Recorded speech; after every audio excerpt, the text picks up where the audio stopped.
Lionel Messi's life isn't what you think it is. He's the GOAT now. But what if I told you that years back, he should have never even made it? From the accident that almost killed him to his record-breaking moment as a pro. This is the story of how Messi made it to the top.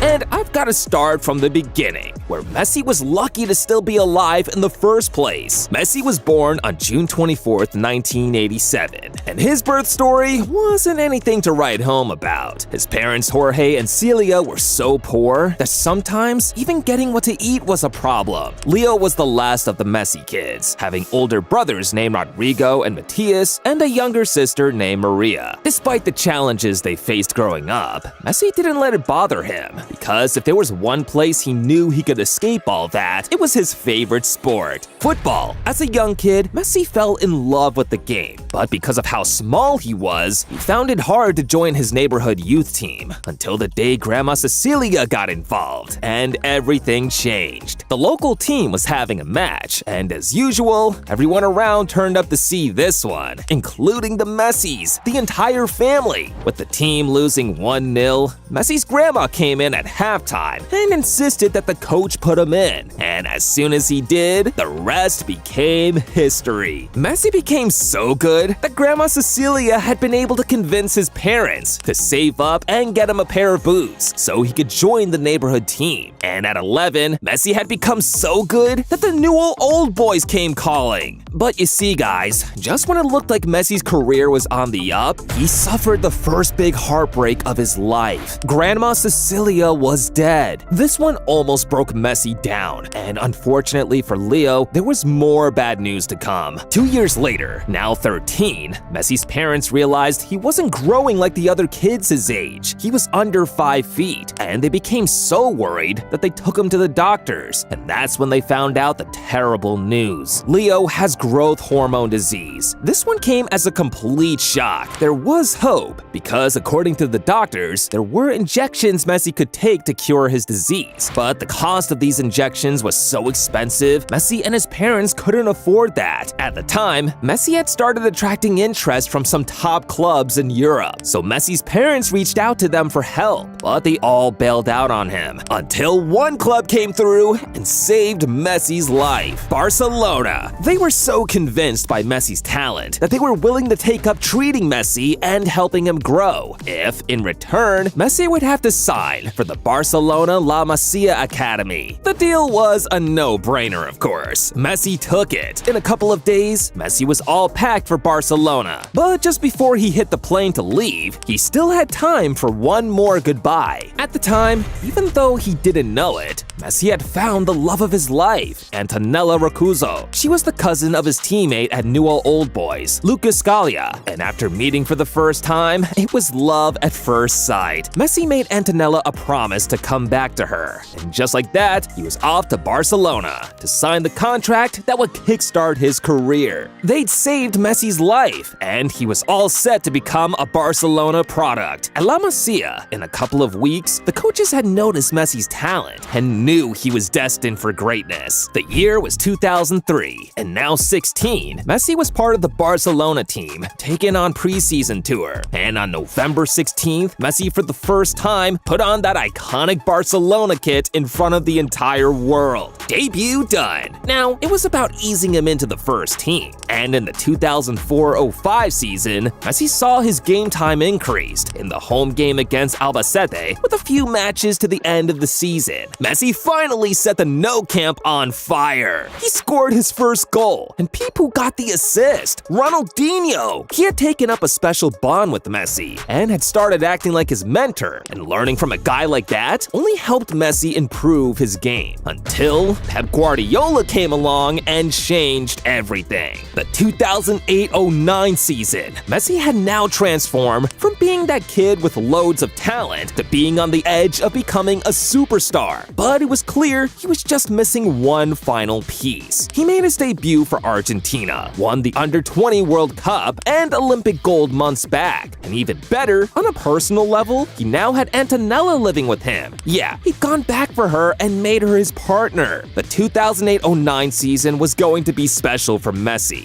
because, with Ronaldinho gone, the club decided to upgrade his jersey number from 19 to the iconic 10. Pep brought a new system that made Messi central to the team's style of play, and the results? Barcelona won the treble, with the highlight being that Messi header in the Champions League final. That season, in 38 games, Messi bagged a staggering 38 goals and 19 assists in all competitions, and this form was enough to get him crowned as the best player in the world, the Ballon d'Or. In 2010, Messi continued in the same fashion, winning the Ballon d'Or again. Not quite at the same level as a team, but on a personal level, Messi's numbers were up. This time with 47 goals and 12 assists in 53 games. And in 2011, he made it a hat trick of Ballon d'Ors. This time, finally hitting the 50-goal mark for Barcelona, with 53 goals and 27 assists in all competitions, and going too clear of his new rival. At the time, the Messi and Ronaldo rivalry was just starting to heat up. Ronaldo had transferred to Real Madrid a season back, and El Clasico was now as heated as ever. 3 Ballon d'Ors! Surely there was no way he was going to add a 4th, right? I mean, he couldn't. He just absolutely could not do it. Of course he did! He's Messi! 2012 was a special year for Messi, because towards the end of it, he broke Gerd Muller's long-standing record for having the most goals in a calendar, hitting 91 goals in 2012. He had more goals than the Champions League winners that year. 2012 was also the year Messi had his first kid, Thiago, meaning that scrawny tiny kid all those years back was now a dad. But after 2012, with the exit of Pep Guardiola, Messi and Barcelona struggled. Ronaldo won the Ballon d'Or twice in 2013 and 2014 to reduce the gap to 2. And 2014 must have been a pretty low year for Messi. Because of the international scene, he came within inches of winning the ultimate one, but watched it slip away. Despite winning the World Cup Golden Ball as the competition's best player, Messi and his Argentina team lost the final to Germany. The international disappointment didn't end there. In 2015 and 2016, he lost back-to-back Copa America finals, leading to many people calling him cursed and saying he never matched up to Maradona. Despite extending the Ballon d'Or gap between him and Ronaldo to 2 again, after winning it in 2015, another treble year, it started going downhill for Messi and Barca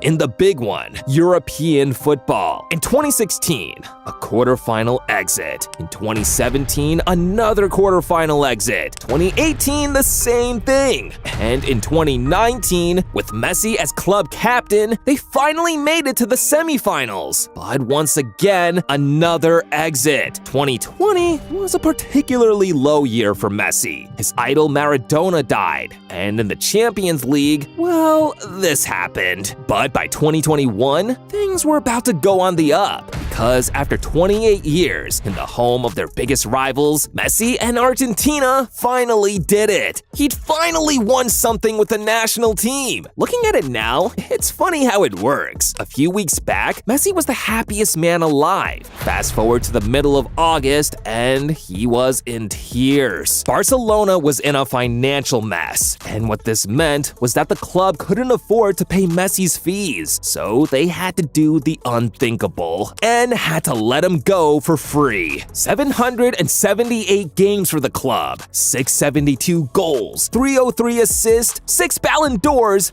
10 La Ligas, and 4 Champions League wins. The list of his awards at the club that saved his life was incredible. Still, Messi's the ultimate pro, so he packed his bags, went to Paris, and the following year, he made history again, the 2022 World Cup. And Messi had publicly announced that this was going to be his last. Together, the team decided to rally around him, giving him one final push. And on a historic night in Lusail, after getting to a chaotic 3-3 final against France, Gonzalo Montiel made sure Messi would go down as the undisputed GOAT. It really was that, Grandma! Messi had done it! World champion at last! Unfortunately, Messi's time at PSG wasn't what he thought it'd be, because even though he won the league and French Cup twice, they got knocked out of the Champions League in the round of 16 twice. And with that, Messi decided his European adventure was over. So he packed his bags again, and this time he was on a plane to Miami. Enter Miami, Messi's new home, with 726 goals and 346 assists in 894 matches. Messi's undoubtedly the best, and these days he'd rather just chill with his kids, play with his new teammates stateside, or drink and watch all the videos on Goal Zone, the one he subscribed to.